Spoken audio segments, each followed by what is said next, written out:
Viral itu bukan bagus, tapi bahaya. Terutama kalau bisnis lo atau skala bisnisnya atau stok barang kamu atau kamu masih termasuk seller kecil. Nggak salah nih gue ngomong, kagak, tapi beneran. Gini, gue tahu banyak dari kalian seller pengennya cepat-cepat viral, pengennya cepat-cepat laku, pengennya cepat-cepat segala macam. Tapi lu tau gak sih kalau lu viral di waktu yang nggak tepat, bisa jadi bukannya apa ya, bukannya untung, tapi bisa jadi malah buntung dan ya ngerusak karir kalian untuk kedepannya gitu, atau bisa bilang untuk selamanya gitu. Kenapa kayak gitu? Nah, jadi gini, sekalian pernah nggak denger, jadi ada satu seller yang misalnya nih kayak dia baru mulai sih gitu kan, dia baru mulai tapi gara-gara ya apa ya, nggak sengaja beruntung viral, rame, order banyak, tapi setelah itu bisnisnya bukan berkembang, malah turun jauh gitu. Kok bisa kayak gitu sih? Emang apa penyebabnya? Nah, ini kita bakal bahas gimana caranya biar kalau misalnya lo seller, kalau viral tuh jangan sampai, lo kalau viral ya jangan sampai maksudnya bisnis lo hancur. Pengennya kan bisnis lo naik, bener nggak? Gimana caranya biar kalian bisa naik? Gitu kan, bisa naik terus, bisa naik level terus. Gimana caranya, apa yang perlu dilakuin, dan gimana biar jangan sampai lo terjebak kena jebakan viral sesaat doang. Nah, tapi sebelum kita mulai, buat kalian yang baru nonton, jangan lupa buat klik tombol subscribe-nya dan aktifin lonceng notifikasinya ya. Yuk kita mulai. Jadi gini, yang pertama, kenapa gue bilang viral itu bisa jadi hancur gitu. Viral itu bahaya karena gini, ketika lo viral ada satu hal yang bisa ngikutin, bener nggak? Kalau kita jualan orderan meledak, bener nggak? Bagus nggak? Bagus, tapi jangan salah, kalau orderan lo meledak tapi sistem belum siap, itu sama dengan chaos, beneran literally chaos, dan bisa jadi ya malah toko lo berat gitu loh. Kenapa kayak gitu? Nah, padahal kan semua juga ngarepin orderan meledak, bener nggak? Siapa sih yang nggak pengen punya order 99 plus 100 ribuan setiap hari? Tapi sekarang gini, coba deh lo bayangin dulu. Kalau kalian belum siap, lo masih packing sendiri, orang lo masih dikit, stok barang lo mungkin masih, ya mungkin cuman segini gitu ya, satu etalase kecil. Terus tau dapat barang banyak. Dari mana kita nyiapin semuanya? Karena banyak order, itu artinya apa coba? Barang di stok harus banyak. Barang di stok artinya modal harus kuat, bos. Dan modal itu bukan ngomongin cuman kayak modal sekali-sekali doang loh. Gue inget waktu zaman gue jualan online awal-awal ya. Dan dimana barang yang gue jual itu viral, rame. Gitu kan. Dari yang tadinya orderan, gue bahkan berangkat dari orang yang tadinya bukan online, nggak pernah packing barang, sampai oh gini tuh kalau dapat barang seneng ya, tinggal di packing, kirim, selesai, dapat uang gitu kan, sesimpel itu gitu kan, sendiri. Terus udah mulai nih dalam waktu singkat, kayak dalam 1 bulan pertama gitu kan, udah gitu setiap hari mulai punya orderan 15, 20, naik lagi ke 30, 40, 50, 100 dan seterusnya gitu kan. Nah, di awal gue seneng, tapi lama-lama gue empat. Kenapa gue empat? Kan barang kita kirim lagi. Ketika kita kirim lagi, berarti kita harus beli lagi. Yang jadi masalah, apakah penerimaan uangnya langsung? Enggak. Kan barang itu bayarnya nanti, Bu, nunggu kiriman dulu, bener nggak? Ada yang 4 hari, ada yang 5 hari, ada yang pembelinya udah nyampe nggak klik-klik terima barang, yang artinya duit kita nyangkut, modal kita nggak bisa beli lagi, bener nggak? Sampai gue ngalamin kayak orderan gue makin banyak di atas dashboard, duit gue ada, tapi di rekening duit gua kagak ada, sampai minus sampai ngutang. Kenapa? Ya balik lagi, modal gue nggak cukup gitu. Gue sampai pernah pusing ya, waktu itu nanya, ngobrol sama bini gue, bilang ini kita duit banyak kok nggak ada duit ya. Terus udah gitu kita hitung-hitung, terus udah gitu bini gue ngitung, oh iya ini kita ada berapa order yang masih nyangkut, ada segini, tagihan kita segini, kita nggak bisa bayar, kita nggak bisa kirim. Ya itu dia, kita baru tahu, oh ternyata uang gua mati di pengiriman gitu ya. Ini yang pertama. Kedua, nah viral itu, nah ya ketika lu lagi rame dan lu misalnya belum siap, kalau platform e-commerce zaman sekarang kan harus ada kecepatan pengiriman, yang ketika lu nggak kekirim udah pasti itu malah minus, poin pelanggarannya banyak. Kita pernah kerja sama satu seller, dimana di MEA itu dari omset cuma 100 jutaan, di bulan Ramadan kita bisa bantu naikin sampai 1, sekian miliar, yang artinya dia naik 10 kali lipat dalam 1 bulan. Dan dimana ternyata dia nggak siap dengan orderan segitunya, dan yang lebih ininya lagi adalah jumlah stok yang dia masukin di sistem itu bohong. Jadi ibaratnya barangnya ratusan, barangnya cuma mungkin di bawah 100 ya, dia tulis 1000. gitu kan. Dia tulis banyak, jadi kan ya kan order jalan terus, bener nggak? Ads-nya kita naikin terus, ordernya jalan terus, tapi barangnya ternyata nggak ada. Dia nggak bisa kirim, yang ujung-ujungnya malah poin pelanggarannya jadi banyak. Gitu. Tapi ya gimana lagi memang, itu faktanya, itu susahnya gitu kan. Nah, terus itu cuman hal sepele ya. Jadi kayak tadi masalahnya adalah orderan meledak, pelanggaran. Nggak cukup modal, pusing. Modalnya stok, entah gimana gitu kan. Yang ketiga, nah ini yang lebih mengerikan. Ketika lo bisa viral dan lo masih kecil dan lo masih belum kuat, yang jadi masalah adalah kamu kayak ngasih tahu ke kompetitor, hey, ini barang bagus loh, sini dong. Karena lo tau gak sih, ternyata semua seller yang kuat, itu pasti tim risetnya kencang. Mereka tahu apa yang laku, apa yang rame. Meskipun kadang kita sebel juga ya, kayak, ini orang Indonesia nggak bisa mikir apa, bikinlah barang sendiri, jangan ikut-ikutan, jangan nembak barang orang terus dijual lebih murah. Tapi memang faktanya, ya memang begitu. Emang di luar negeri nggak gitu? Ternyata di luar negeri lebih parah lagi. Gue pernah ngobrol sama beberapa top-top seller dan top-top agency dari China. Gue kayak nanya kayak kalau di Indonesia tuh kita rame, mungkin 1 bulan, 2 bulan udah ada yang ikut. Gitu kan. Dan lo tau gak mereka ngomong apa? Oh 1 bulan, 2 bulan. Orang Indonesia lambat kerjanya. Kalau di China ada yang rame, tahu-tahu 1 hari besoknya bisa ada yang langsung ngikutin. Sekompetitif itu, sekenceng itu, gitu kan. Makanya kompetitor nyerbu, kuat nggak lo? Kalau kompetitornya lebih kuat, yang ada lo malah cuma memperkenalkan ini loh yang bakal rame. Nah itu adalah hal-hal yang mengerikan. Nah belum lagi yang berikutnya. Yang berikutnya apa? Apakah kualitas produk yang kalian jual itu cukup bagus untuk menjaga konsumen repeat order? Karena kalau itu nggak cukup bagus, yang ada ketika lo viral, nama lo cukup dikenal, tapi ya ibaratnya barangnya nggak sesuai dengan yang diharapkan. Yang kejadian apa? Orang kecewa. Dan orang malah, oh jadinya gini, bukan beli di ini, jangan beli ke ini lagi. Nah, itu repot.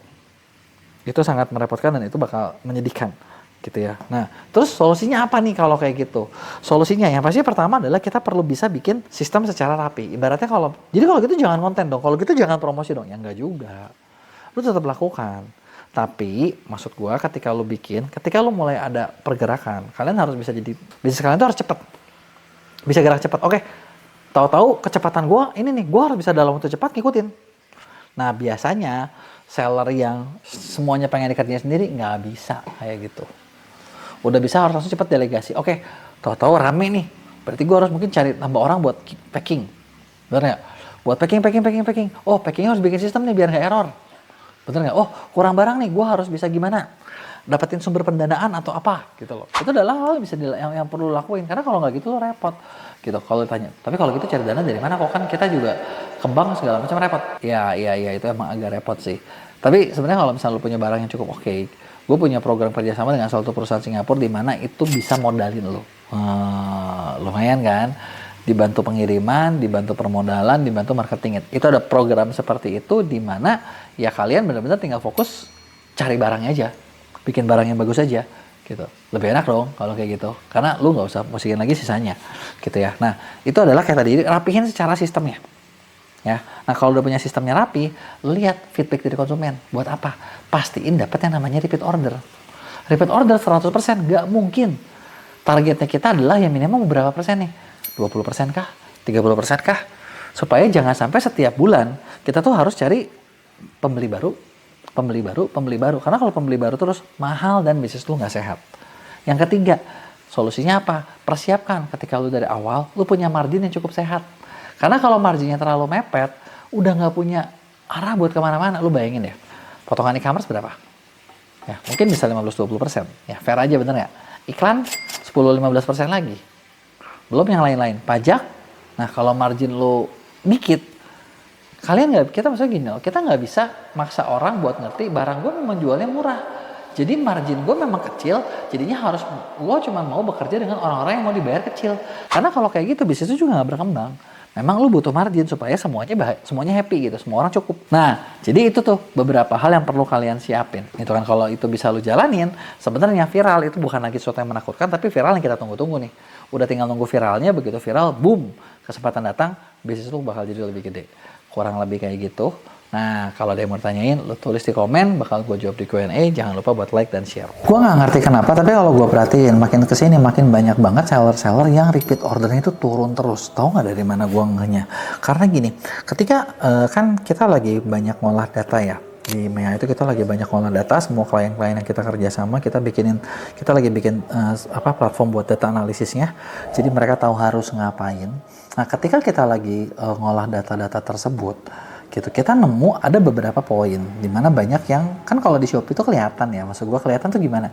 Contoh gini, lo tau gak sih di Shopee ngasih tahu kalau pembeli lu tuh pembeli lamanya berapa persen, pembeli barunya berapa persen, ya kan? Nah, kesini kita jadi nggak gitu, kok makin banyak seller-seller yang pembelinya tuh banyaknya pembeli baru semua, gitu, artinya pembeli lamanya turun.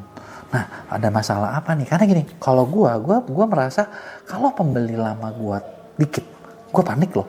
Karena kenapa? Artinya bisnis gue itu lagi nggak sehat dan bakal beresiko. Justru yang bagus itu adalah bisnis itu harus pembeli lamanya tuh harus rutin gitu, karena itu yang bakal bikin sehat. Bener nggak? Nah, gue pengen tahu apa kalian ngalamin itu semua. Coba lu kasih tahu gue. Nah, di sini kita bakal bahas gimana caranya biar pembeli kalian tetap beli, dan apa yang bikin kalau pembeli kalian tuh nggak beli-beli lagi. Tapi sebelum gue mulai, buat kalian yang baru nonton, jangan lupa buat klik tombol subscribe-nya dan aktifin lonceng notifikasinya ya. Oke, yang pertama, apa sih yang bikin pembeli lu tuh nggak beli lagi? Nah, ini yang paling, maksudnya gini loh, kita banyak analisa banyak hal kan, karena suka ngeliat, oh ini kayak gini, kayak gitu. Tapi kadang kita lupa satu hal paling penting. Hal paling penting tersebut adalah, apakah produk lu itu bikin konsumen ngerasa wow? Atau produk lo tuh begitu datang, ya begini doang, mahal lagi anjir. Udah, ngerti nggak poin gue? Ya kan, produk yang orang ngerasa wow, itu tuh bikin orang senang, excited, terus gue senang pakai, gue nggak sabar, gue pengen pakai terus. Tapi kalau produk yang cuman, begini doang, bakal beli lagi gak? Kecuali kalau memang misalnya lu jual sesuatu barang yang memang itu nggak ada repeat ordernya, ya memang satu kali doang, ya udah itu nggak masalah. Contoh, gue pernah ketemu satu kreator unik yang pernah viral parah di TikTok, mungkin kalian tahu Kavani yang jual kain kafan. Nah, produk dia gue tahu kagak ada repeat ordernya, karena lu pakai sekali udah lu nggak mungkin beli lagi, karena setelah itu lu artinya lu udah nggak ada. Ya kan, nggak mungkin beli dua gitu kan. Jadi ya memang cuma sekali aja gitu. Itu memang ini, mau experience bagus apapun memang produk sekali. Tapi kalau produk lu bukan itu, ada nggak wow-nya? Jangan-jangan orang tuh beli atau gini, orang tuh beli kalian cuma gara-gara kepepet sekali dan nggak mau beli lagi. Contoh, gue pernah ngalamin pribadi ya. Gue ke luar kota, gue ke Jakarta, udah pergi jauh-jauh karena buru-buru. Gue bawa koper, tapi koper gue nggak bawa baju. Cuma 1-2 hari doang sih. Akhirnya gue beli, maksud gue nggak bawa kaos sama sekali. Jadi akhirnya gue beli di Shopee yang instan, gitu kan. Tapi waktu itu bini gue nyari yang cewek kan, yang penting murah, kayaknya bagus. Sementara doang, dan begitu datang, gue langsung kayak, oke, ini murah. Tapi gue langsung kayak, ini jelek. Apakah gue bakal beli lagi tokonya? Tidak. Dan ya udah gitu kan, memang sekali pakai doang. Karena experience-nya buat gue bener-bener nggak ada experience, gue nggak suka, gue jelek. Dan rata-rata ya banyak seller cuma fokus ngasih barang doang, bener nggak? Bikin murah, nggak bikin experience berkelanjutan, nggak ada follow up, nggak ada ngontak lagi, ya kan? Dan itu adalah ya mayoritas seller itu kayak gitu. Jadi ini lo harus ngerti, menurut gue ya, hal pertama yang lo harus lakuin adalah jangan sampai lo dibeli itu sekali, karena kalau lo dibeli sekali rugi besar. Kenapa rugi besar? Karena ternyata biaya untuk lo mendapatkan order lagi, repeat order, itu 5 kali lebih murah daripada lu pembeli baru. Jadi pembeli baru tuh datanya butuh duit lebih banyak 5 kali. Jadi kalau lu ngerasa, kenapa gue boncos terus, gue mau nanya, lu RO lu tinggi nggak? Enggak. Ya itu begonya lu. Gue sendiri kayak di bisnis gue punya standar, kita punya RO sekian, repeat order sekian, gitu kan. Ya gue nggak akan spill ya berapa angkanya, tapi sudah gue sekian, dan kita bekerja keras buat mencapai RO tersebut. Jadi kalau ada yang kurang nih, ada yang apa nih, kita survei terus, kita pengen tahu, lu kenapa nih? Oh oke lah, lu sekarang misalnya nggak suka lagi sama gua, nggak suka, kecewa, kurang serak sama kita, boleh tahu nggak alasannya apa? Kita pengen jadi lebih baik. Itu yang kita lakuin terus sampai sekarang. Dan itu yang bikin, ya maksudnya kita sendiri berusaha grow terus dari situ. Berikutnya adalah jangan sampai gini, produk lu tuh sebenarnya produk yang bisa repeat order. Contoh gini, baju bisa repeat order nggak sih? Bisa loh. Orang beli baju lebih dari satu. Cuman lo ingetin nggak? Lo kasih tau nggak ada model baru? Bener nggak? Ya, dan lo juga perlu tahu kira-kira orang tuh beli baju berapa lama sekali sih. Nah, itu juga tuh yang perlu kalian nge. Contoh kalau produk-produk yang dikonsumsi gampang, sebulan sekali habis, 2 bulan sekali habis. Tapi produk yang dikonsumsi pun lo bisa kira-kira beli lagi kapan ya?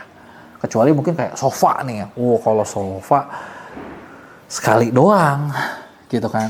Ya, nah itu dia. Nah, tugas seller kita adalah kalau bisa kita ngatur siklus konsumsi. Gitu. Dulu waktu gue jual suplemen, gue punya pendataan kuat sampai gini, setiap produk gue hitung isi kapsulnya berapa, dosisnya gue hitung berapa, harusnya lo habis dalam berapa lama. Bahkan gue setelah orang beli 3 hari kemudian gue bakal kontak udah lo pakai belum. Karena apa? Gue pengen tahu day one lo kapan. Dari day one lo kapan, gue tahu kapan hari terakhir lo, kurang lebih, bener nggak? Dan gue bisa dapat repeat order ketika barang lo habis. Ya, nah jadi sebenarnya apa sih yang harus dilakuin biar pembeli lo repeat order? Jadi kalau tadi rangkuman dari poin-poin yang gue bahas ya, sebenarnya simple. 1, pembeli itu butuh dibikin rasa wow. Rasa wow kalau produk lu biasa aja, produk lu generik atau apa, lu bisa kasih dengan mungkin kayak hal simple yang bikin itu jadi beda. Contoh gini, lu jual barang apa power bank deh. Power bank yang diharapin orang ya awet. Susah juga nggak pengen beli lagi, tapi lu kasih bonus tertentu, bonus khusus yang personalized, lihat cowok apa cewek, udah gitu mungkin ada thank you card. Itu sesuatu yang kadang bikin orang lebih menyentuh, bener nggak? Sambil kayak nanti diingetin gimana kak power banknya, cocok nggak? Nanti inget ya kalau kakak nanti ada butuh apa, ingat kita lagi. Itu kan hal-hal simple, hal-hal sepele yang bisa bikin orang tuh ngerasa diservis lebih. Karena orang Indonesia senang diservis kok, basicnya tuh gitu. Banyak yang apa ya? Banyak yang pengen merasa jadi kayak pejabat gitu. Kalau lu servis, seneng banget ya. Daripada situ judes yang sini deh, gue bener-bener diservis, gue diagung-agungkan. Nah, itu poin yang pertama. Jadi lu bisa bikin rasa wow. Kedua, lu buat siklusnya. Lihat siklus pemakaiannya berapa lama, kurang lebih gimana. Dan siklus ini lu harus lakukan yang ketiga, pendataan.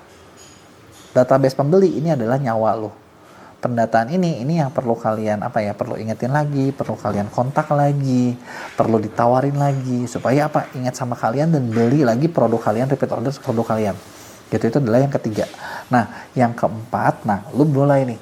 Lo mau ngingetinnya pakai apa? Mau pakai chat, mau pakai dari Shopee, mau dari TikTok, mau dari mana, gitu kan? Lo perlu kalau misalnya lo pakai chat, lo punya database, lo perlu buat ngeblasnya, gitu kan? Nah, buat ngeblasnya, gue nemu ada satu tools namanya sebari.co.id, lo bisa cek. Itu bisa buat ngeblas WhatsApp dan itu bisa buat ngerapihin konsumen CRM kalian.